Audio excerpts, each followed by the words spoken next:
ನಮಸ್ಕಾರ.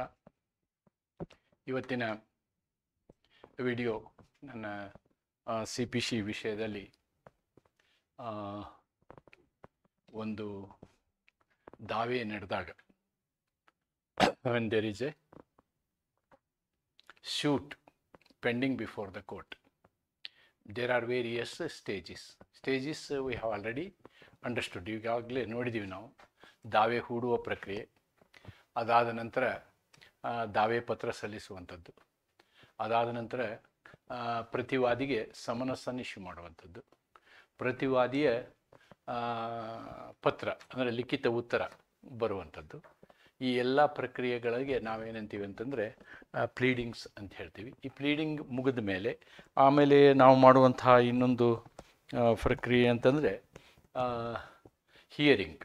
ಅದರಲ್ಲಿ ನಾವೇನು ಮಾಡ್ತೀವಿ ಅಂದರೆ we will do the first ಹಿಯರಿಂಗಲ್ಲಿ ನಾವು ಇಶ್ಯೂನ ಫ್ರೇಮ್ ಮಾಡ್ತೀವಿ. ಆ ಇಶ್ಯೂ ಫ್ರೇಮ್ ಮಾಡಿದ ಮೇಲೆ ಟ್ರಯಲ್ ನಡೀತದೆ. ಆ ಟ್ರಯಲ್ ವಿಡಿಯೋ ಮಾಡಿದ್ದೀನಿ. ಟ್ರಯಲ್ ನಂತರದಲ್ಲಿ ತೀರ್ಪು, ಡಿಕ್ರಿ, ಜಡ್ಜ್ಮೆಂಟ್ ಆ್ಯಂಡ್ ಡಿಕ್ರಿ, ಆ ವಿಡಿಯೋವನ್ನು ಮಾಡಿದ್ದೀವಿ. ಈ ಏನು ಪ್ರಕ್ರಿಯೆ ನಡೆಯುತ್ತಲ್ವಾ, ಈ ನಡೆಯುವಂತಹ ಸಂದರ್ಭದಲ್ಲಿ ಯಾವುದೇ ಒಬ್ಬ ವ್ಯಕ್ತಿ ಅಂದರೆ ಅವನು ಪ್ಲೇಂಟಿಫ್ ಇರ್ಬೋದು, ಹಿ ಮೇ ಬಿ ಎ ಪ್ಲೇಂಟಿಫ್, ವಾದಿ ಇರ್ಬೋದು, ಅಥವಾ ಪ್ರತಿವಾದಿ ಇರ್ಬೋದು, defendant.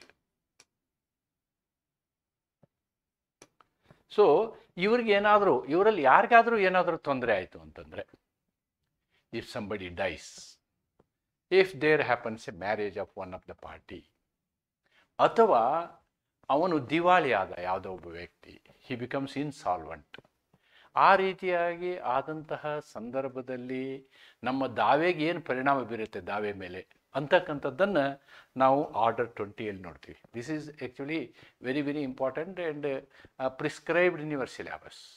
And also as a lawyer also this point is very very important. In depth analysis are needed. But for the point of view of examination ನಾನು ನಿಮಗೆ ಇದರ ವಿವರವನ್ನು ಕೊಡ್ತಾ ಇದ್ದೀನಿ. ಇಲ್ಲಿಯವರೆಗೆ ನಾನು ನೋಡಿದ ಹಾಗೆ ಇದ್ರ ಮೇಲೆ ಪ್ರಶ್ನೆಗಳು ಬಂದಿಲ್ಲ, ಬರೋದಿಲ್ಲ ಅಂತ ಹೇಳಲಿಕ್ಕಾಗೋದಿಲ್ಲ. ಆದರೆ ಈ ಒಂದು ಸಂದರ್ಭದಲ್ಲಿ ಏನು ಮಾಡ್ತಾರೆ ಅಂತಕ್ಕಂಥ ಒಂದು ಕಾನ್ಸೆಪ್ಟನ್ನು ತಿಳಿದುಕೊಳ್ಳೋದು ಬಹಳ ಅವಶ್ಯಕತೆ ಅಂದ್ಕೊಂಡು ನಾನು ಈ ವಿಡಿಯೋನ ಮಾಡ್ತಾ ಇದ್ದೀನಿ. ನಿಮ್ಮ ಗಮನಕ್ಕೆ ತರ್ತಾ ಇದ್ದೀನಿ. ಇನ್ನು 1 ಅಥವಾ 2 ವಿಡಿಯೋ ಆದರೆ ಯೂನಿಟ್ 3ಯನ್ನು ನಾವು ಮುಗಿಸ್ಬೋದು ಅಂತಕ್ಕಂಥದ್ದನ್ನು ನಾನು ನಿಮ್ಮ ನೆಕ್ಸ್ಟ್ ವಿಡಿಯೋನ I will bring this execution decree, ಅದು ಹೆಂಗೆ ಬರ್ತಾರೆ, ಹೌ ಎಕ್ಸಿಕ್ಯೂಷನ್ ಈಸ್ ಡನ್ ಅನ್ನೋದನ್ನು ಮುಂದಿನ ವಿಡಿಯೋದಲ್ಲಿ ಮಾಡ್ತೀನಿ. ಅದಕ್ಕಿಂತ ಮೊದಲು ಇದು ಒಂದು ವಿಡಿಯೋನ, ಯಾಕೆಂದರೆ ಇದನ್ನು ಬಿಟ್ಟರೆ ಮಧ್ಯೆ ಮಿಸ್ ಆಗ್ತದಲ್ಲ ಇದು ಅಂತಕ್ಕಂಥ ಉದ್ದೇಶದಿಂದ ಈ ವಿಡಿಯೋನು ನಿಮ್ಮ ಮುಂದೆ ತರ್ತಾ ಇದ್ದೀನಿ. ಇದರಲ್ಲಿ we are discussing order 22. Order 22ನಲ್ಲಿ ಈ ವಿಷಯದ ಬಗ್ಗೆ ಬರ್ತಾರೆ. What is written is about if in the middle of the suit, in the middle of the trial, something happens to either a plaintiff or a defendant, or one of the plaintiff or one of the defendant, how it is to be resolved, right? So ಅದರ ಒಂದು ಉದ್ದೇಶ, ಆಮೇಲೆ ಅರ್ಥ, ಇವುಗಳನ್ನು ನೋಡ್ತೀವಿ. ಆಮೇಲೆ ಈ 4 ಸಂದರ್ಭಗಳನ್ನು ನಾವು ಡಿಫ್ರೆಂಟ್ ನಿಯಮಗಳಲ್ಲಿ ನೋಡ್ತೀವಿ. ನೋಡಿ, 1 ರಿಂದ 6 ಈ ಸಾವಿನ ಬಗ್ಗೆ, ಮರಣದ ಬಗ್ಗೆ ಮಾತಾಡ್ತದೆ. It talks about the person's death. Here the person may be a plaintiff or he may be a defendant. ಅವನು ವಾದಿಯಾಗಿರ್ಬೋದು ಅಥವಾ ಪ್ರತಿಯಾಗಿರ್ಬೋದು, ಅಥವಾ ಅವರಲ್ಲಿ ಯಾರಾದರೂ ಮದುವೆ ಆದರೆ, ಇಫ್ ಸಮ್ ಲೇಡಿ ಮ್ಯಾರೇಜ್, ನಮ್ಮ ಭಾರತೀಯ ಕಾನೂನಿನಲ್ಲಿ ಮದುವೆ ಆದಮೇಲೆ ಒಂದು ಕಾನೂನಾತ್ಮಕ ಸ್ಥಾನಮಾನ ಹೆಣ್ಮಗಳಿಗೆ ಸ್ವಲ್ಪ ಬದಲಾವಣೆ ಆಗ್ತದೆ. ಅಂಥ ಸಂದರ್ಭದಲ್ಲಿ ಏನನ್ನೋದನ್ನು ನಾವು ನಿಯಮ 7ರಲ್ಲಿ ನೋಡ್ತೀವಿ. ಮತ್ತು ಯಾವುದೇ ವ್ಯಕ್ತಿ ದಿವಾಳಿ ಆದರೆ, ಇನ್ಸಾಲ್ವೆಂಟ್ ಆದರೆ ಏನು ಮಾಡಬೇಕು ಅಂತಕ್ಕಂಥದ್ದನ್ನು ನಿಯಮ 8ರಲ್ಲಿ ನೋಡ್ತೀವಿ. ಸೊ ಇವುಗಳನ್ನು ನೋಡೋದೇ ನಮ್ಮ ಅತಿ ಪ್ರಮುಖವಾದಂತಹ ಉದ್ದೇಶ. ಆಮೇಲೆ ಅಸೈನ್ಮೆಂಟ್ ಅಂತ ಹೇಳ್ತೀವಿ. ಅಸೈನ್ಮೆಂಟ್ ಅಂದರೆ ಒಬ್ಬರು ಇನ್ನೊಬ್ಬರಿಗೆ ಬರೆದು ಕೊಡುವಂಥ ಸಂದರ್ಭ, ಹಕ್ಕಿನ ವರ್ಗಾವಣೆ ಅಂತ ಹೇಳ್ತಾರೆ ಅದಕ್ಕೆ, ಹಕ್ಕಿನ ವರ್ಗಾವಣೆ. ಈ ರೀತಿಯಾದಂತಹ ಸಂದರ್ಭದಲ್ಲಿ ಈ ಆರ್ಡರ್ 22 ಯಾವ ಪದ್ಧತಿಗಳನ್ನು ಹೇಳ್ತದೆ ಅನ್ನೋದನ್ನು ನಾವು ನೋಡ್ತೇವೆ. So first I have discussed here the meaning, and if we read it properly, we will understand the purpose of Order 22 in our CPC. ಈ ನಾಗರಿಕ ಸಂಹಿತೆಯಲ್ಲಿ ಇರ್ತಕ್ಕಂತಹ ಏನು ಆಜ್ಞೆ ಅಥವಾ ಆದೇಶ 22ರ ಉದ್ದೇಶ ನಮ್ಗೆ ಗೊತ್ತಾಗ್ಬಿಡ್ತದೆ. It prescribes the procedure followed when one of the parties to the civil proceeding. ನೋಡಿ, ಒಂದು ಈ ಸಿವಿಲ್ ದಾವೆಯ ಪ್ರಕರಣದಲ್ಲಿ, ನಾಗರಿಕ ದಾವೆಯ ಪ್ರಕರಣದಲ್ಲಿ, ದಿವಾನಿ ದಾವೆಯ ಪ್ರಕರಣದಲ್ಲಿ ಆ ಪ್ರಕರಣಕ್ಕೆ ಸಂಬಂಧಪಟ್ಟಂತಹ ವ್ಯಕ್ತಿ ಅವನು ಪ್ಲೇಂಟಿಫ್ ಆಗಿರಬೇಕು, ಇಲ್ಲ ಡಿಪೆಂಡೆಂಟ್ ಆಗಿರಬೇಕು, ವಾದಿ ಆಗಿರಬೇಕು, ಇಲ್ಲ ಪ್ರತಿವಾದಿ ಆಗಿರಬೇಕು. ವಾದಿಗೆ ನಾವು ದಾವೆದಾರ ಅಂತಲೂ ಹೇಳ್ತೀವಿ. ಅವನು ನಿಧನ ಹೊಂದಿದರೆ, ಅಥವಾ ಮದುವೆ ಆದರೆ, ಅಥವಾ ಅವನು ದಿವಾಳಿ ಆದರೆ, ಒಂದು ಶೂಟ್ ಏನು, it may be a suit or it may be appeal stage also, ಮೇಲ್ಮನವಿ ಸ್ಟೇಜಲ್ಲಿ ಇರ್ಬೋದು. ಆದಂತಹ ಸಂದರ್ಭದಲ್ಲಿ ಏನಾಗುತ್ತೆ ಅನ್ನೋದನ್ನು ಹೇಳ್ತದೆ. The purpose of this order is to ensure that such personal event should not frustrate or defeat the administration of justice. ನ್ಯಾಯವನ್ನು ಒದಗಿಸುವಂತಹ ಒಂದು ವ್ಯವಸ್ಥೆ ಇದೆಯಲ್ಲ, ಆ ವ್ಯವಸ್ಥೆಗೆ ಅದು ತೊಂದರೆ ಕೊಡಬಾರ್ದು, ಹಾಳು ಮಾಡಬಾರ್ದು. ವ್ಯವಸ್ಥೆ ಶುಡ್ ನಾಟ್ ಫ್ರಸ್ಟ್ರೇಟ್ ಅಂದರೆ ಅದಕ್ಕೆ ಉದ್ದೇಶನೇ ಇರಲಾರ್ದಂಗೆ ಆಗುವಂಥ ಸಿಚುವೇಶನ್ ಬರಬಾರ್ದು ಅನ್ನೋದು ಈ ಒಂದು ಆರ್ಡರ್ 22ನ ಉದ್ದೇಶ. It provides for the continuation of proceedings. ಅವರು ನಿಧನ ಹೊಂದಿದಾಗ್ಯೂ ಕೂಡ, ಇನ್ಸಾಲ್ವೆಂಟ್ ಆದಾಗ್ಯೂ ಕೂಡ ಆ ಒಂದು ಸಿವಿಲ್ ಪ್ರೊಸೀಜರ್ ಏನಿದೆಯಲ್ವಾ ಅದು ಮುಂದುವರೆದು ಕೊನೆಗೆ ಅದೊಂದು ಡಿಕ್ರಿಯಲ್ಲಿ, ಜಜ್ಮೆಂಟಲ್ಲಿ ಪರಿಣಾಮಗೊಳ್ಳಬೇಕು ಅಂತಕ್ಕಂಥದ್ದು ಆರ್ಡರ್ 22ದ ಉದ್ದೇಶ. ಬೈ ಬ್ರಿಂಗಿಂಗ್ ಲೀಗಲ್ ರಿಪ್ರೆಸೆಂಟೇಟಿವ್ಸ್, ನಾವೇನು ಮಾಡ್ತೀವಿ, ಕಾನೂನಾತ್ಮಕ ಅದಕ್ಕೆ ಸಂಬಂಧಪಟ್ಟಂತಹ ಪ್ರತಿನಿಧಿಗಳಿದೆಲ್ಲ ಅವನು ತೊಗೊಂಡು ಬರ್ತೀವಿ ನಾವು. Normally legal heirs we will bring, right. Assignees or receivers, ಇವರು ಯಾರು ಅನ್ನೋದನ್ನು ಹೋಗ್ತಾ ನೋಡೋಣ ನಾವು.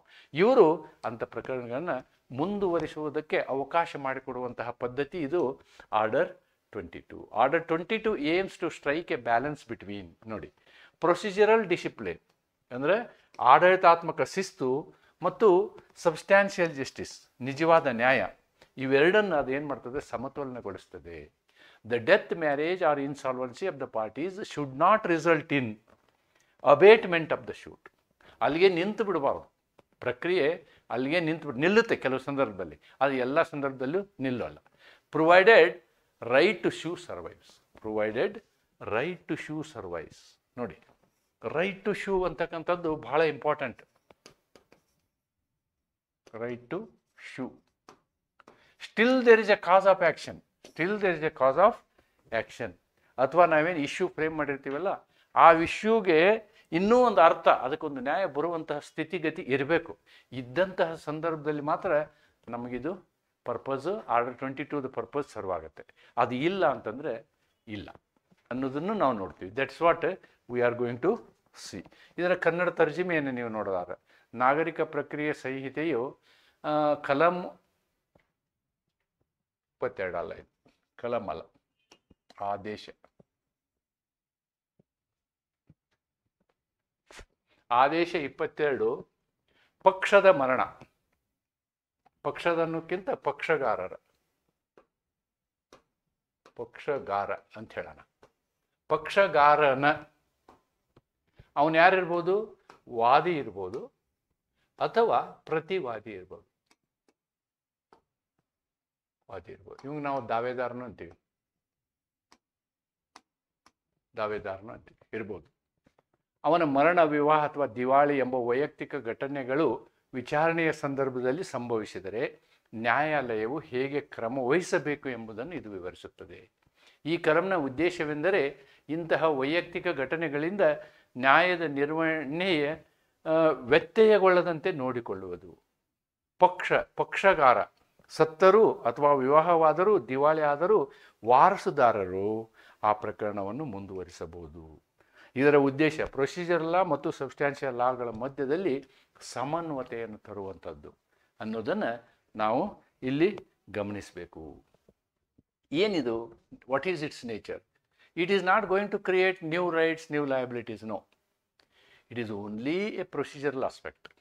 ಕೇವಲ ಪ್ರಕ್ರಿಯೆ ಒಂದು ಇದು ಏನು ವ್ಯವಸ್ಥೆ ಇದು. ಆರ್ಡರ್ 22 ಹೊಸ ಹಕ್ಕುಗಳನ್ನು ಅಥವಾ ಹೊಸ ಲಯಬಿಲಿಟಿಗಳನ್ನು ಏನು ತರೋದಿಲ್ಲ. ಅದು it is not going to get you either new rights or new liabilities. The procedural nature. It does not create new rights or extinguish existing rights.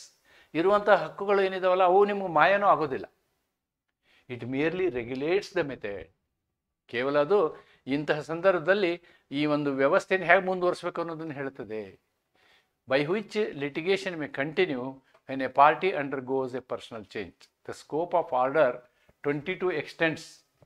ಇದು ಎಲ್ಲದಕ್ಕೂ ಅಪ್ಲೈ ಆಗುತ್ತೆ. ಇದು ದಾವೆಗಳಿಗೆ ಅಪ್ಲೈ ಆಗುತ್ತೆ, ಮೇಲ್ಮನವಿಗೆ ಅಪ್ಲೈ ಆಗುತ್ತೆ, ಬೇರೆ ಕೋರ್ಟಿನ ಆರ್ಡರ್ಗಳಿರ್ತಾವಲ್ಲ, ಮಧ್ಯದಲ್ಲಿ ಅನೇಕ ಆಜ್ಞೆಗಳನ್ನು ಹೊರಡಿಸ್ತದೆ ಸಿವಿಲ್ ಕೋರ್ಟು, ಅವೆಲ್ಲವುಗಳಿಗೂ ಇದು ಅಪ್ಲೈ ಆಗ್ತದೆ. That survival of the right to sue depends on nature of cause of action. ನೋಡಿ, another point what we have to find here is survival of the right. This is another very important aspect, survival of the right. That survival of the right is very important. The rights relating to property or contract survive. The rights purely on personal nature such as defamation, divorce do not survive. ಈ ಎರಡು ಎಕ್ಸಾಂಪಲ್ನ ಇಟ್ಕೊಂಡ್ರೆ ನೀವು survival of ರೈಟ್ನ ಸರಿಯಾಗಿ ಅರ್ಥ ಮಾಡ್ಕೋಬಹುದು. What is the survival of right? Supposing if there is an a person, there is SN a person, there is a musical theatre. This musical theatre has a contract with this SN for a singing contract, for, let us assume that 2 years,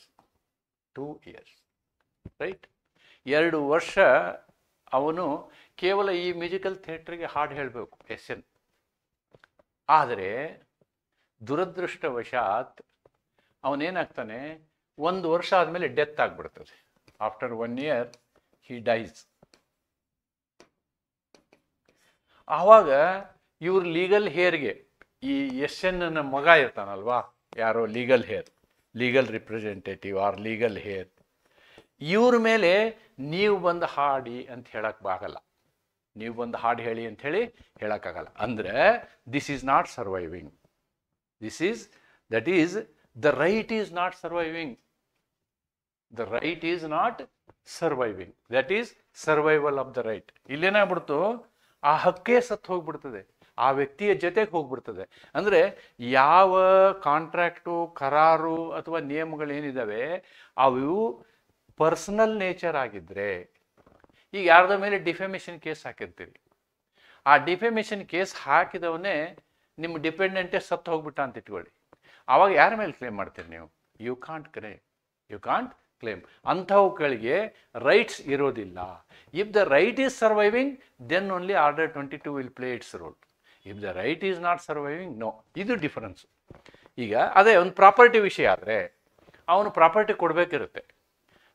ಕೊಡಬೇಕಿರುತ್ತೆ, ಆವಾಗ ಅವನು ಸತ್ತು ಹೋಗ್ತಾನೆ, ಅವ್ನು legal ಹೇರಿಗೆ property ಹೋಗುತ್ತೆ, legal heir ಮೇಲೆ case ಹಾಕ್ಬೋದು. So the right survives, survival of the right exist ಅನ್ನೋದನ್ನು ನಾವು ಈ ಒಂದು ವಿಶ್ಲೇಷಣೆಯಿಂದ ಅರ್ಥೈಸ್ಕೊಳ್ಬೇಕು. That is very very important.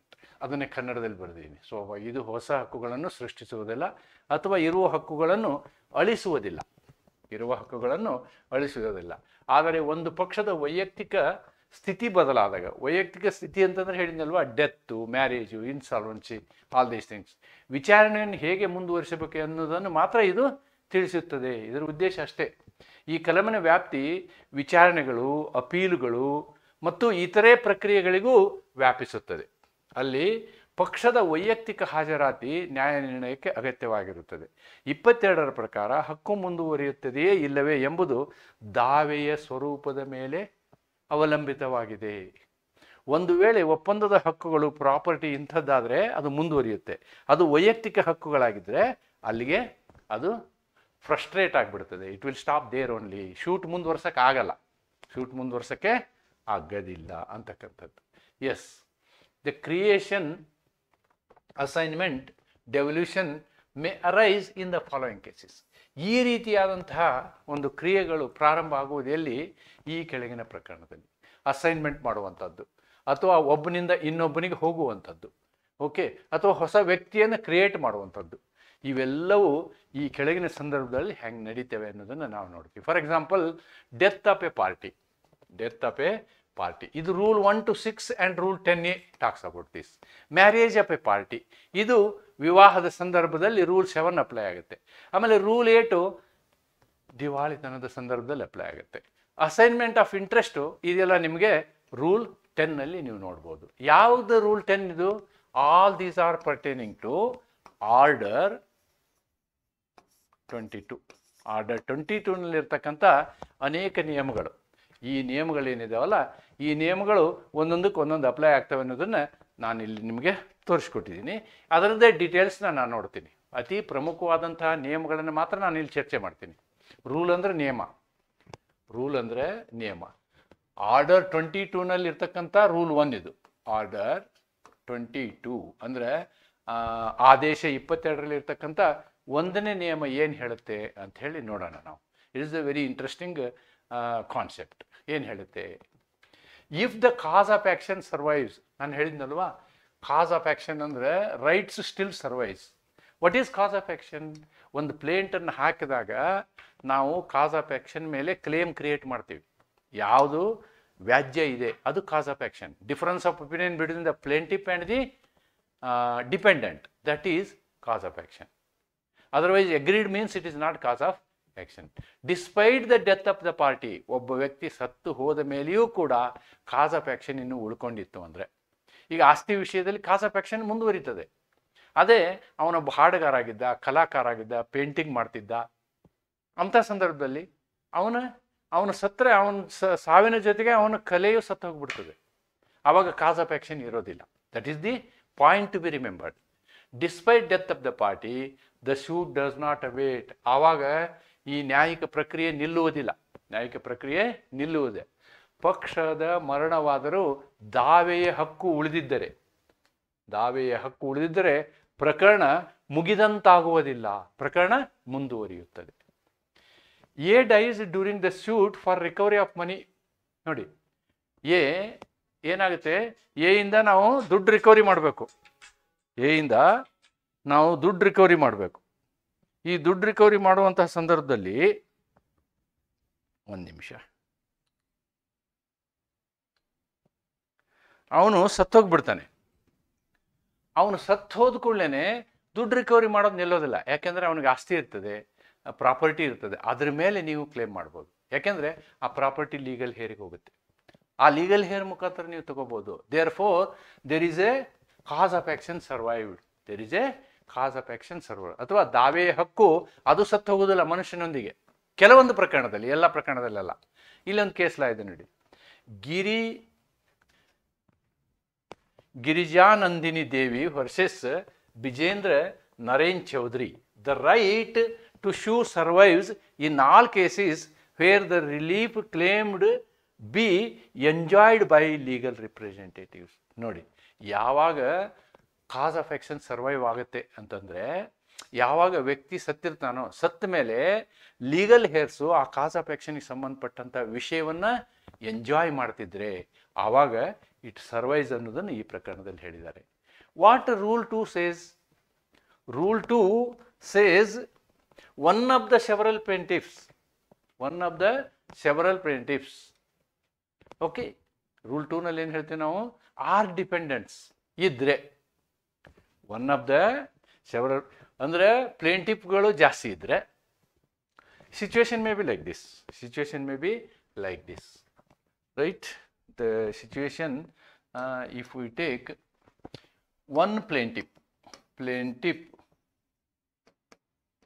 one person, there are dependents D1, D2, D3, or there is a situation P1, P2, and for this there are only one dependent, and there may be a situation where P1, P2, P3 and opposite D1, D2, D3. ಈ ರೀತಿಯಾದಂಥ ವ್ಯವಸ್ಥೆ ಇದ್ದಾಗ ಒಂದು ಶೂಟ್ನಲ್ಲಿ ಇದು ಒಂದು example, ಇದು ಯಾವುದೇ ಸಂದರ್ಭದಲ್ಲಿ ಇವ್ರ ಪೈಕಿ ಯಾರಾದರೂ ಒಬ್ಬನು ಸತ್ತು ಹೋದರೆ, ಅಥವಾ ಇಲ್ಲಿ ಪ್ಲೇಂಟಿಫಲ್ಲಿ ಒಬ್ಬನು ಸತ್ತು ಹೋದರೆ, ಅಥವಾ ಇಲ್ಲಿ ಮೆನಿ ಪ್ಲೇಂಟಿಫ್ಸ್ ಆರ್ ಮೆನಿ ಡಿಪೆಂಡೆಂಟ್ಸ್, ಇದರಲ್ಲಿ ಇವನೊಬ್ಬ ಸತ್ತು ಹೋದ, ಇದರಲ್ಲಿ ಇವನೊಬ್ಬ ಸತ್ತು ಹೋದ, ಈ ರೀತಿಯಾದಂಥ ಎಲ್ಲ ಪ್ರಸಂಗಗಳನ್ನು ಇಲ್ಲಿ ಏನಾಗುತ್ತೆ ನಮಗೆ ರೂಲ್ 2 ಉತ್ತರ ಕೊಡ್ತದೆ.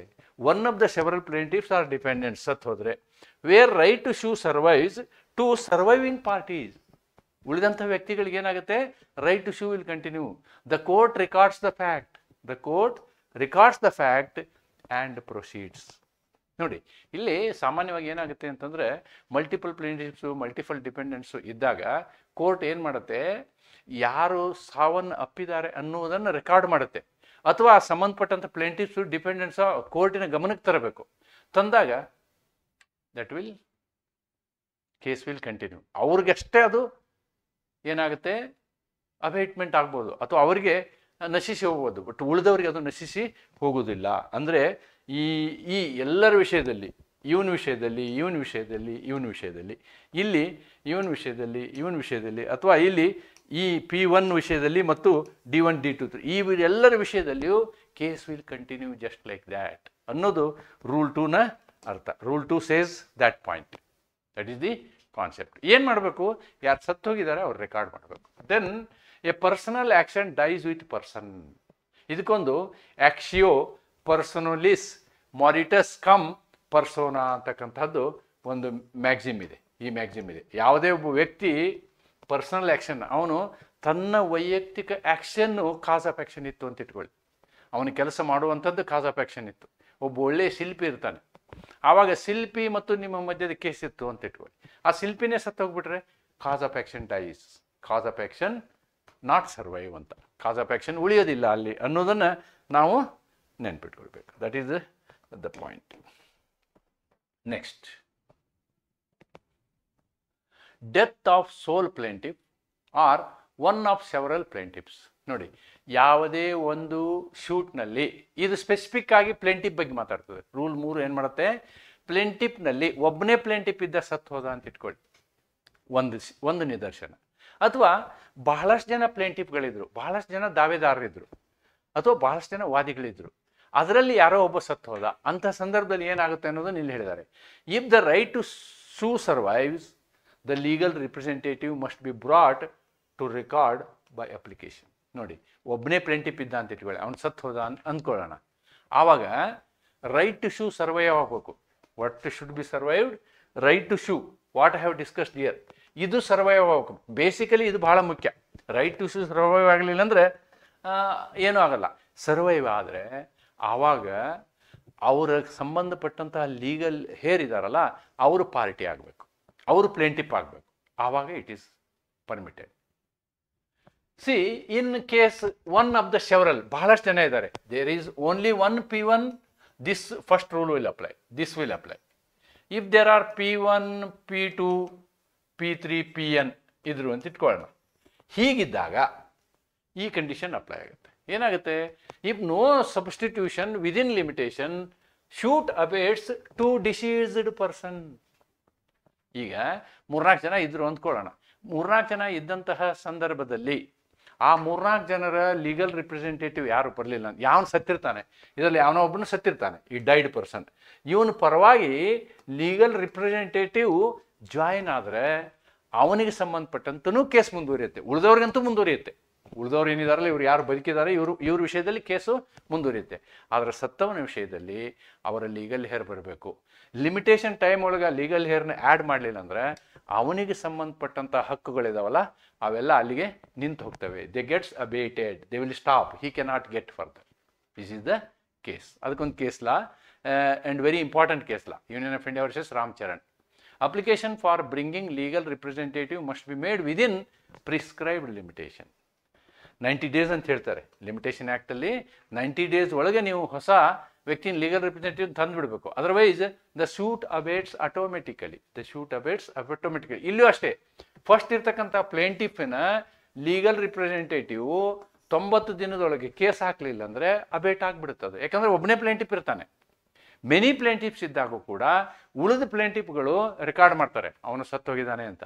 ಅದ್ರ ಜೊತೆಗೆ ಉಳಿದ ಪ್ಲೇಂಟಿಫ್ಗಳು ಸಾಮಾನ್ಯವಾಗಿ ಇನ್ನೊಬ್ಬ ಅವ್ರ ಲೀಗಲ್ ಹೇರ್ನ ತೆಗೆದುಕೊಂಡು ಬರ್ತಾರೆ, ಯಾಕಂದರೆ ಎಲ್ಲ ಪ್ಲೇಂಟಿಫಿನ ಇಂಟ್ರೆಸ್ಟಲ್ಲಿ ಕೇಸ್ ಇರೋದ್ರಿಂದ. ಬಟ್ ಥಿಯರಾಟಿಕಲಿ ಅವನ ಪರವಾಗಿ ಲೀಗಲ್ ರಿಪ್ರೆಸೆಂಟೇಟಿವ್ ಲಿಮಿಟೇಷನ್ ಟೈಮ್ ಒಳಗಡೆ ಬರಲಿಲ್ಲ ಅಂದರೆ ಅವನಿಗೆ ಸಂಬಂಧಪಟ್ಟಂತಹ ಕ್ಲೇಮ್ಗಳನ್ನು ಅವನು ಪಡೆಯೋಕ್ಕೆ ಅಥವಾ ಅವನ ಲೀಗಲ್ ಹೇರ್ ಪಡೆಯೋಕ್ಕೆ ಆಗೋದಿಲ್ಲ ಅನ್ನೋದು ಇದರ ಅರ್ಥ. Then rule 4 talks about dependents, ಅಂದರೆ ಪ್ರತಿವಾದಿ ಮರಣ ಹೊಂದಿದರೆ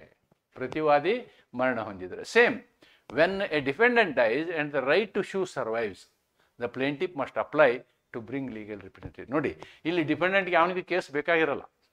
ಕೇಸ್ ಯಾರಿಗೆ ಬೇಕಾಗಿರುತ್ತೆ? ಪ್ಲೇಂಟಿಫಿಗೆ ಬೇಕಾಗಿರುತ್ತೆ. ಅದಕ್ಕೆ ಡಿಪೆಂಡೆಂಟ್ ಸತ್ತು ಹೋದ್ರೆ ಏನು ಮಾಡಬೇಕು? ಡಿಪೆಂಡೆಂಟು ಇವನು ಯಾವುದ್ರ ಮೇಲೆ ಕೇಸ್ ಹಾಕಿರ್ತಾನೋ ಅದರ ಮಜಾ ಮಾಡೋದು ಯಾರಿಗೆ ಹೋಗುತ್ತೆ? ಹೂ ಎಂಜಾಯ್ಸ್ ದಟ್ ಬೆನಿಫಿಟ್, ಅವ್ರನ್ನ ಪಾರ್ಟಿ ಅಂತ ಆ್ಯಡ್ ಮಾಡಬೇಕು. ಎಡಿಷನ್ ಆಫ್ ಪಾರ್ಟಿ ಯಾರನ್ನ ಮಾಡಬೇಕು? Normally legal heirs are legal representatives. Legal heir is a smaller part, legal representative is a bigger part. ಅದನ್ನು ನಾನು ಮತ್ತೆ ಎಕ್ಸ್ಪ್ಲೇನ್ ಮಾಡ್ತೀನಿ. ಸೊ ಇದರಲ್ಲಿ ಒಂದು ಅಮೆಂಡ್ಮೆಂಟು ಮಾಡಿದ್ದಾರೆ. ಏನು? If the deceased defendant never filed A return statement. ನೋಡಿ, ಕೇಸ್ ಸ್ಟಾರ್ಟ್ ಆಗಿರುತ್ತೆ, ಫಸ್ಟ್ ಹಿಯರಿಂಗ್ ಸ್ಟೇಜ್ಗೂ ಬಂದಿರುತ್ತೆ, ರಿಟರ್ನ್ ಸ್ಟೇಟ್ಮೆಂಟೇ ಫೈಲ್ ಮಾಡಿಲ್ಲ ಯಾರು? ಡಿಪೆಂಡೆಂಟು. ಆವಾಗ ಇದನ್ನೆಲ್ಲ ಮಾಡೋ ಅವಶ್ಯಕತೆ ಇಲ್ಲ, ನಾವು ಜಜ್ಮೆಂಟೇ ಕೊಟ್ಬಿಡ್ಬೋದು. Substitution may be dispense. ಹೊಸದಾಗಿ ಇವ್ರನ್ನೆಲ್ಲ ಲೀಗಲ್ ಹೇರ್ನ ನಾವು ಸೇರಿಸೋ ಅವಶ್ಯಕತೆ ಇಲ್ಲ. ಯಾಕೆಂದರೆ ನಿಗದಿತ ಸಮಯದಲ್ಲಿ ಅವನು ತನ್ನ ರಿಟರ್ನ್ ಸ್ಟೇಟ್ಮೆಂಟೇ ಕೊಟ್ಟಿಲ್ಲ. ಓಕೆ, ಅವನು ಪ್ರತಿವಾದಿ ಪತ್ರವನ್ನು ಕೊಡಲಿಲ್ಲ. ವಾದಪತ್ರ ಇತ್ತು, ಸಮನ್ ಆಗಿತ್ತು, ಅವನ ಗಮನಕ್ಕಿತ್ತು, ಎಲ್ಲ ಇದ್ರೂ ಅವನು ರಿಟರ್ನ್ ಸ್ಟೇಟ್ಮೆಂಟ್ ಕೊಡಲಾರ್ದೇ ಫಸ್ಟ್ ಹಿಯರಿಂಗು ಆಯಿತು, ಇಶ್ಯೂಸ್ ಫ್ರೇಮ್ ಆಯಿತು. ಆ ಸ್ಟೇಜಲ್ಲಿ ರಿಟರ್ನ್ ಸ್ಟೇಟ್ಮೆಂಟ್ ಇರಲಿಲ್ಲ ಅಂದರೆ ಆವಾಗ ಜಜ್ಮೆಂಟ್ ಏನಾಗುತ್ತೆ? ಪ್ಲೇಂಟಿಫಿನ ಪರವಾಗಿ ಆಗುತ್ತೆ. Judgment may be passed as if alive ಅನ್ನೋದು ಈ ಅಮೆಂಡ್ಮೆಂಟ್. ಇದು 1976ನಲ್ಲಿ ಮಾಡಿದಂಥ. ಆಮೇಲೆ ಆವಾಗ ಇವ್ರು ರಿಟರ್ನ್ ಸ್ಟೇಟ್ಮೆಂಟ್ ಕೊಡಲಾರ್ದೇ ಇವ್ರನ್ನ ಆ್ಯಡ್ ಮಾಡೋಕ್ಕಾಗಲ್ಲ. ಅದಕ್ಕೆ ಡಿಫೆಂಡೆಂಟ್ ರಿಟರ್ನ್ ಸ್ಟೇಟ್ಮೆಂಟು ನಿಗದಿತ ಸಮಯದೊಳಗೆ ಕೊಟ್ಟಿದ್ರೆ ಸ್ಕೋಪ್ ಇದೆ, ಯಾರು? ಲೀಗಲ್ ಹೇರು ಜಾಯ್ನ್ ಆಗಲಿಕ್ಕೆ. ಇಲ್ಲ ಅಂದರೆ ಇಲ್ಲ ಅನ್ನೋದನ್ನು ಈ ಒಂದು ಅಮೆಂಡ್ಮೆಂಟ್ ಹೇಳುತ್ತೆ. Then what is 4A? 4A talks about a situation where party doesn't have any legal heirs. ಅವನಿಗೆ ವಂಶಸ್ಥರೇ ಇಲ್ಲ, ಆಸ್ತಿ ಕೇಳುವಂಥ ಹಕ್ಕಿರುವಂಥವ್ರು, ಅದು ನನಗೆ ಬರುತ್ತೆ ಅಂತ ಹೇಳುವವರು ನಿಯರ್ ರಿಲೇಟಿವ್ಸ್ ಯಾರೂ ಇಲ್ಲ. ಆವಾಗ ಕೋರ್ಟ್ ಏನು ಮಾಡುತ್ತೆ? ಅಡ್ಮಿನಿಸ್ಟ್ರೇಟರ್ನ ಅಪಾಯಿಂಟ್ ಮಾಡುತ್ತೆ ಆ ಕೇಸ್ನ ಹ್ಯಾಂಡಲ್ ಮಾಡಲಿಕ್ಕೆ. ಅದು ಪ್ಲೇಂಟಿಫ್ ಇರ್ಬೋದು, ಡಿಫೆಂಡೆಂಟ್ ಇರ್ಬೋದು. ಆದರೆ ಸಾಮಾನ್ಯ ಪ್ಲೇಂಟಿಫ್ ವಿಷಯದಲ್ಲಿ ಏನಾಗುತ್ತೆ? ಕ್ಲೇಮ್ಸ್ ಇರುತ್ತಲ್ವ, ಹಾಗಾಗಿ ಅದು ಅಬೇಟ್ ಆಗಿಬಿಡುತ್ತೆ. ಅದು ಡಿಫೆಂಡೆಂಟ್ ವಿಷಯದಲ್ಲಿ ಈ ಅಡ್ಮಿನಿಸ್ಟ್ರೇಟರ್ನ ಅಪಾಯಿಂಟ್ ಮಾಡುವಂಥ ಪ್ರೊವಿಷನನ್ನು ನಾವು ಅದರಲ್ಲಿ ನೋಡ್ತೀವಿ. Then determination of legal representative. ಕೆಲವೊಂದ್ಸಲ ಏನಾಗುತ್ತೆ? ಕೆಲವೊಂದ್ಸಲ ಇಲ್ಲಿ ನಾವು ಲೀಗಲ್ ರಿಪ್ರೆಸೆಂಟೇಟಿವ್ಸ್ ತರ್ತೀವಿ. ಇದು ಭಾಳಷ್ಟು ಸಲ ನೋಡಿದ್ದೀವಿ ನಾವು. ಒಬ್ಬ ವ್ಯಕ್ತಿ ಗೌರ್ಮೆಂಟ್ ನೌಕರಿದಾರ ಸತ್ತು ಹೋದ ಅಂತಂದರೆ ನಾನು ಅವನ ಹೆಂಡ್ತಿ ಅಂತ 4 ಜನ ಬರ್ತಾರೆ. ಅಂಥ ಹೊತ್ತಿನಾಗ ಏನು ಮಾಡ್ತೀರಿ? That is the situation here, the same situation here. What is the situation? If there is a dispute, ಎದ್ರ ಬಗ್ಗೆ? ಯಾರು ಲೀಗಲ್ ರಿಪ್ರೆಸೆಂಟೇಟಿವು, ಯಾರು ಕಾನೂನಾತ್ಮಕ ಪ್ರತಿನಿಧಿ, ಯಾರು ನಿಜವಾದ ಹೆಂಡ್ತಿ ಅನ್ನುವಂಥ ಪ್ರಶ್ನೆ ಎಷ್ಟೋ ಸಲ ಬರ್ತದೆ. ಅಂದರೆ ಬರೀ ಹೆಂಡತಿ ವಿಷಯದಲ್ಲಿ ನಾನು ಹೇಳೋದು, in case of any person legal representative ಯಾರು ಅನ್ನುವಂಥದ್ದು ಒಂದು ಪರಿಸ್ಥಿತಿ ಬರ್ತದೆ. ಆವಾಗ it is the responsibility of the court. ನ್ಯಾಯಾಲಯವೇ ನಿಜವಾದ ಕಾನೂನು ಪ್ರತಿನಿಧಿ ಯಾರು ಅನ್ನೋದನ್ನು ಕಂಡುಹಿಡಿಯೋ ಕೆಲಸ ಕೂಡ ಏನಾಗುತ್ತೆ? ನ್ಯಾಯಾಲಯದ ಜವಾಬ್ದಾರಿ ಆಗುತ್ತೆ ಅನ್ನೋದನ್ನು ನಿಯಮ 5 ಹೇಳುತ್ತೆ. ದೆನ್ ರೂಲ್ 6 ನಿಯಮ 6 ಏನು ಹೇಳುತ್ತೆ? No abatement after hearing. Very important section. Now I will explain. See, what happens is there is a plaint is submitted, then summon is issued. After summon, first hearing is done, issue framed, trial started,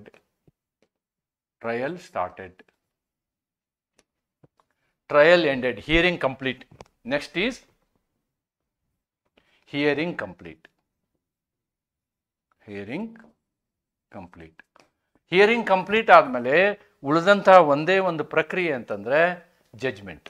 now what is pending is judgment oblique decree.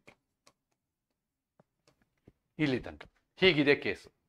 ಹೀಗಾದಾಗ ಈ ಸಂದರ್ಭದಲ್ಲಿ ಇದೆಲ್ಲ stage ಮುಗಿದು ಹೋಗಿತ್ತು ಅಂತಂದರೆ ಆಮೇಲೆ ಯಾರು legal ಹೇರ್ನು ತರೋಕ್ಕಾಗಲ್ಲ. If the death happens after conclusion of hearing, this is conclusion of hearing, this is conclusion of hearing. But before pronounce of judgment, ಇನ್ನೂ ಜಜ್ಮೆಂಟ್ ಪ್ರೊನೌನ್ಸ್ ಆಗಿಲ್ಲ. ಇನ್ನೂ ಈಗ judgment is reserved, it is not announced. The judgment can still be pronounced. ನೋಡಿ, ಇವಾಗ ಅಬೇಟ್ ಮಾಡೋಕ್ಕಾಗಲ್ಲ, legal hair ತರೋಕ್ಕಾಗಲ್ಲ, ಏನೂ ಇಲ್ಲ.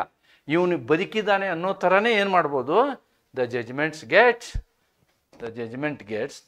Will be pronounce. ಇದು ಯಾವುದು ಲೆಕ್ಕಕ್ಕೆ ಬರಲ್ಲ, ಜಡ್ಜ್ಮೆಂಟ್ ಈಸ್ ಅನೌನ್ಸ್ಡ್ ಅನ್ನೋದನ್ನು ರೂಲ್ 6 ಇರುತ್ತೆ. ರೂಲ್ 6 ಅಂದ್ರೆ ಏನು, ಯಾವುದೇ ಒಂದು ವ್ಯಕ್ತಿಯನ್ನು ಥರ್ಡ್ ಪಾರ್ಟಿನ ನೀವು ತಂದು ಸೇರಿಸ್ಬೇಕು ಅಂತ ಇಟ್ಕೊಳ್ಳಿ.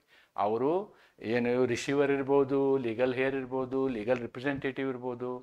ಅದು ಯಾವಾಗ ನೀವು ತರ್ಬೋದು ಅಂತಂದರೆ ನ್ಯಾಯಾಲಯದ ವಿಚಾರಣೆ ಮುಗಿಯುವುದಕ್ಕಿಂತ ಮೊದಲು, before the hearing is completed.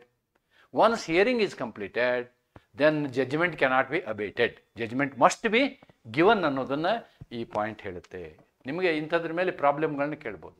ಆಮೇಲೆ ಮ್ಯಾರೇಜ್, ನಾರ್ಮಲಿ ಹಿಂದೊಂದು ಕಾನೂನು ಇತ್ತು, ಹೆಣ್ಮಕ್ಳು ಮದುವೆ ಆಗಿ ಹೋದರೆ ಅವ್ರಿಗೆ ಗಂಡನ ಮನೆ ಆಸ್ತಿ ಬರೋದಿಲ್ಲ ಅಂಥೇಳಿ. May be in that background that is there. Marriage of a female party does not abate a suit. ಒಬ್ಬ ಮಹಿಳೆ ಮದುವೆ ಆದರೆ ಶೂಟು ಅದು ಅಲ್ಲಿಗೆ ನಿಲ್ಲೋದಿಲ್ಲ. However where by husband is liable for wife's debts decree may be executed against him ಅನ್ನೋದನ್ನು ಇದರಲ್ಲಿ ಹೇಳ್ತಾರೆ.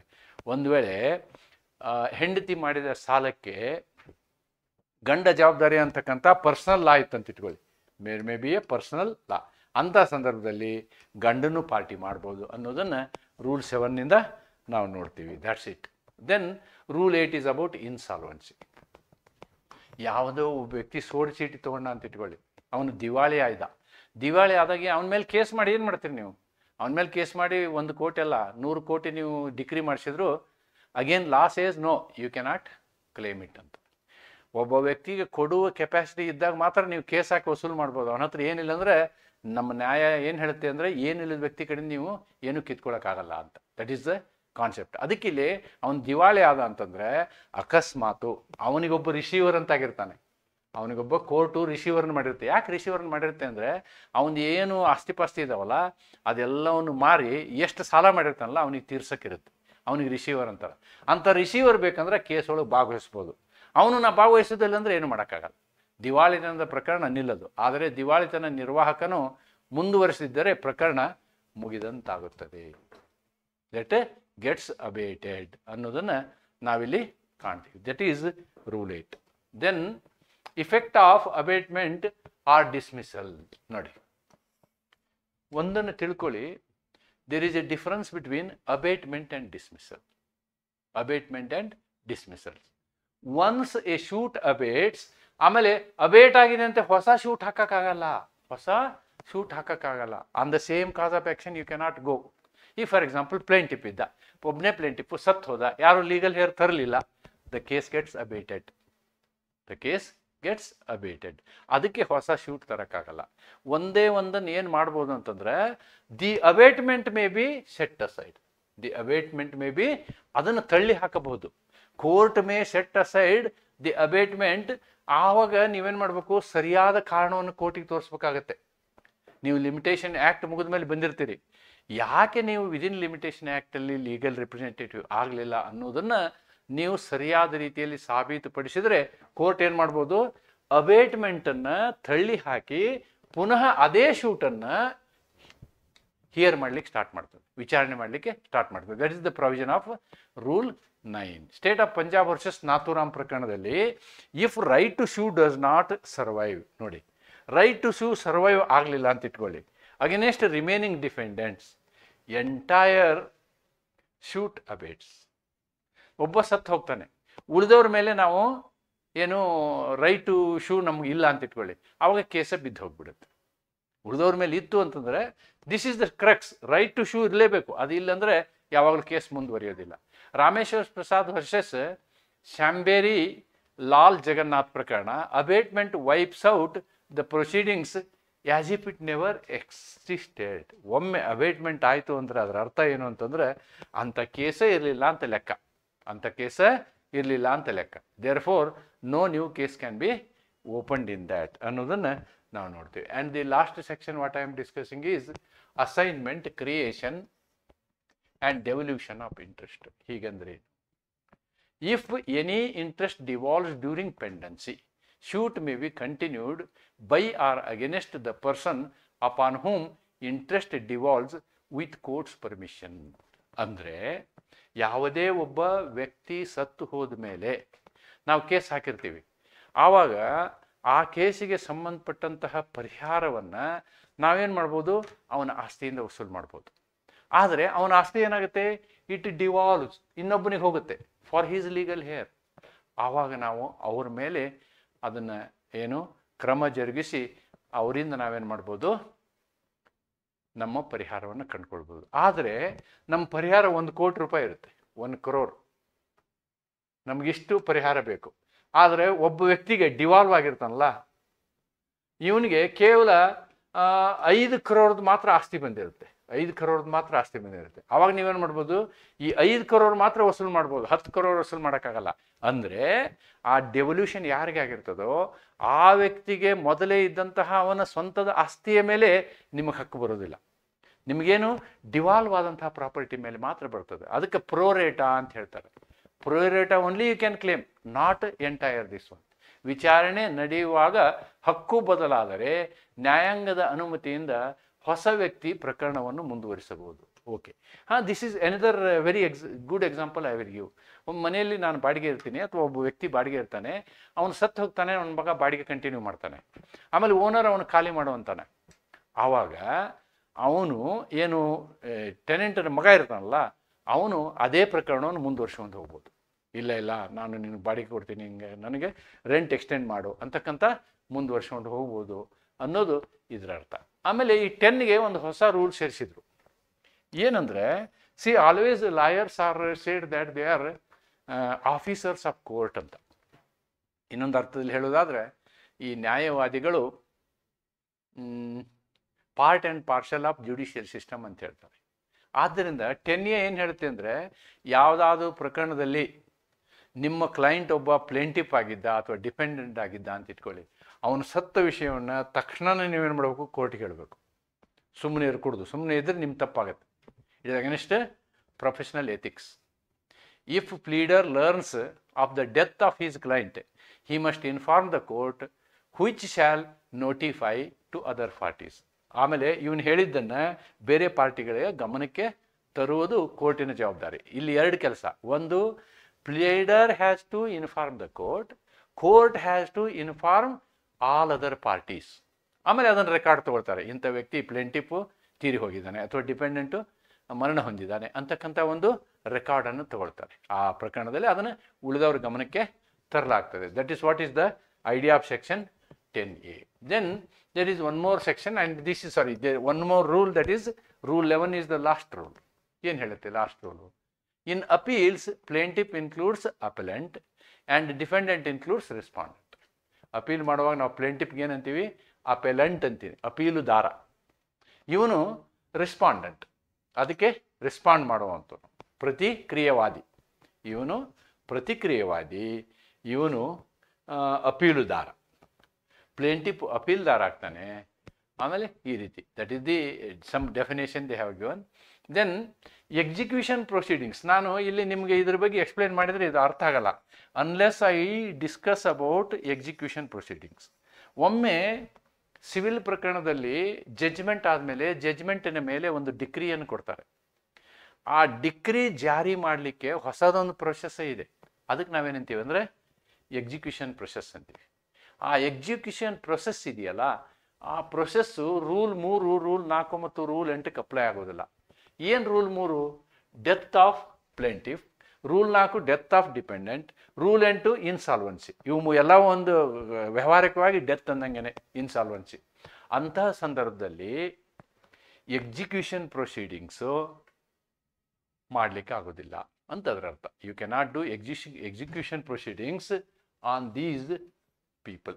ಅವ್ರ ಮೇಲೆ ಮಾಡ್ಲಿಕ್ಕೆ, ಸತ್ತ ವ್ಯಕ್ತಿ ಮೇಲೆ ನೀವು ಎಕ್ಸಿಕ್ಯೂಷನ್ ಮಾಡೋಕ್ಕಾಗಲ್ಲ.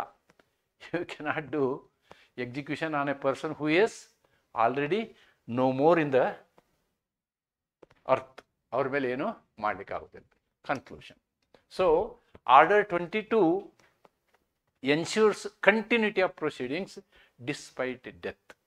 ಅದಕ್ಕೆ ಕಂಡೀಷನ್ ಏನಿರಬೇಕು? 2 ಕಂಡೀಷನ್ ಇರಬೇಕು. ನಂಬರ್ 1, right to sue. Right to sue should survive. Should survive.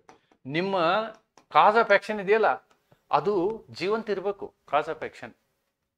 ಅವನು ನಮ್ಮ ಕಂಪನಿಗೆ ಹಾಡಬೇಕು, ಅವನು ನನಗೆ ಒಂದು ವಿಗ್ರಹ ಮಾಡಿಕೊಡಬೇಕು ಅನ್ನೋದು ಕಾಸ್ ಆಫ್ ಆ್ಯಕ್ಷನ್. ನನ್ನ ಹತ್ರ 1 ಲಕ್ಷ ತೊಗೊಂಡಿದ್ದಾನೆ, ವಿಗ್ರಹ ಮಾಡಿ ಕೊಡ್ತಾ ಇಲ್ಲ, that is cause of action. ಅವನೇ ಸತ್ತೋಗ್ಬಿಟ್ರೆ cause of action dead. Right? Cause of action is not there. So ಇದು ಒಂದು ಕಂಡೀಷನ್, ಇದಿರಬೇಕು. This is first condition. Then second condition is you must have at least legal heir, legal representative or receiver. ಇವ್ರು ಯಾರು ಇರಬೇಕು. ಇದ್ರೆ ನೀವು ಅವ್ರನ್ನ case ಮುಂದೆ ತರಲಿಕ್ಕೆ ಆಗ್ತದೆ. ಯಾರು ಬರಲಿಲ್ಲ ಅಂದ್ರೆ ಏನು ಮಾಡ್ತೀರಿ? ಇವೆರಡೂ ಇಲ್ಲಂತಹ ಸಂದರ್ಭದಲ್ಲಿ ಕೇಸು ಅಬೇಟ್ಮೆಂಟ್ ಆಗುತ್ತೆ. ಆದರೆ ಇದರಲ್ಲಿ ಇವ್ರು ಇದ್ದರೆ ಮತ್ತು ಇದು ಇದ್ದರೆ ಅಬೇಟ್ಮೆಂಟ್ ಆಗೋದಿಲ್ಲ. Order 22 will help you if all these things are there. If the right to sue surviving, then okay, that's a first condition. ಅದಿರಲೇಬೇಕು. ಅದ್ರ ಜೊತೆಗೆ ಲೀಗಲ್ ಹೇರ್ ಇರಬೇಕು, ಲೀಗಲ್ ರಿಪ್ರೆಸೆಂಟೇಟಿವ್ ಯಾರು ಇರಬೇಕು. ಇವಿಬ್ಬರು ಇದ್ದರೆ ಕೇಸು ಕಂಟಿನ್ಯೂ ಆಗುತ್ತೆ. ಮತ್ತು ಇವ್ರು ಏನಂದರೆ, the third thing is limitation act. ನೀವು ಏನೇ ಮಾಡಿದ್ರು 90 ದಿನದೊಳಗೆ ಮಾಡಬೇಕು. ಲಿಮಿಟೇಷನ್ ಆ್ಯಕ್ಟ್ ಪ್ರಕಾರ ಕೆಲಸ ಮಾಡಬೇಕು. ಇಷ್ಟು ಮಾಡಿದರೆ 22 ಪ್ರಕಾರ ಪ್ರಕರಣ ಮುಂದುವರಿಯುತ್ತೆ. ಆ ಪ್ರಕರಣ ಅಲ್ಲಿಗೆ ನಿಂತು ಹೋಗೋದಿಲ್ಲ ಅನ್ನೋದು ಇದರ ಸಾರಾಂಶ. Order 22 ensures continuity of proceedings despite death, marriage or insolvency. Its object is procedural justice, not technical dismissal. ಅವ್ರು ಸತ್ತು ಹೋಗ್ಬಿಟ್ರು ಅಂತ ಡಿಸ್ಮಿಸ್ ಮಾಡೋದಲ್ಲ. Courts interpret these rules liberally to prevent miscarriage of justice. ಅನ್ಯಾಯ ಆಗಬಾರ್ದು ಯಾರಿಗೂ. ಆ ದೃಷ್ಟಿಯಿಂದ ಕೋರ್ಟು ಈ ಒಂದು ಪ್ರಾವಧಾನವನ್ನು CPCನಲ್ಲಿ ಮಾಡಿರೋ ಅನ್ನೋದನ್ನು ನೀವು ಗಮನಿಸಬೇಕು. ಆದೇಶ 22 ನ್ಯಾಯದ ಕಾರ್ಯಾಚರಣೆಯ ಪಕ್ಷದ ಕಾರ್ಯಾಚರಣೆಗಳು ಪಕ್ಷದ ಮರಣ, ವಿವಾಹ ಅಥವಾ ದಿವಾಳಿತನದಿಂದ ಸ್ಥಗಿತಗೊಳ್ಳದಂತೆ ಕಾಯ್ದುಕೊಳ್ಳುತ್ತದೆ. ಆದರೆ ಈ ಕಂಡೀಷನ್ ಇದ್ರೆ ಯಾರು ಏನು ಮಾಡೋಕ್ಕಾಗಲ್ಲ. Order 22 also cannot play anything ಅಂಥೇಳಿ ನೆನಪಿಸ್ಕೊಂಡು ಇವತ್ತಿನ ಈ ವಿಡಿಯೋನ ಇಲ್ಲಿಗೆ ನಾನು ಮುಕ್ತಾಯಗೊಳಿಸ್ತೀನಿ. ಈ ಮುಂದಿನ ವಿಡಿಯೋದಲ್ಲಿ I am coming with the concept of execution of degree. ಒಂದು ತೀರ್ಪನ್ನು ಜಾರಿಗೊಳಿಸುವುದು ಹೇಗೆ ಅನ್ನುವುದನ್ನು, ಅದು ಕೂಡ ಬಹಳ ವಿಶಾಲವಾದಂತಹ ಒಂದು ಆರ್ಡರ್ ಅದು. ಅದರಲ್ಲಿ ಹತ್ತತ್ರ 100 ಮೇಲೆ ನಿಯಮಗಳಿದ್ದಾವೆ. More than 100 rules are there in that. ಆ ಒಂದು ವಿಷಯವನ್ನು ಫಸ್ಟ್ ನಿಮಗೆ ಅದನ್ನು ಪರಿಚಯ ಮಾಡಿಸ್ತೇನೆ. ಅದರ ನಂತರ ಟೈಪ್ಸ್ ಆಫ್ ಎಕ್ಸಿಕ್ಯೂಷನ್ ಇದ್ದಾವೆ. ಅವನ್ನ ನಿಮಗೆ ಪರೀಕ್ಷೆಯಲ್ಲಿ ಕೇಳಿರೋದನ್ನು ನಾನು ನೋಡಿದ್ದೀನಿ. ಅವುಗಳನ್ನು ಮುಂದುವರಿಸ್ತೀನಿ ಅಂತ ಹೇಳ್ತಾ ಇವತ್ತಿನ ಈ ವಿಡಿಯೋನ ಇಲ್ಲಿಗೆ ಮುಕ್ತಾಯ ಮಾಡ್ತೀನಿ. Okay, thank you.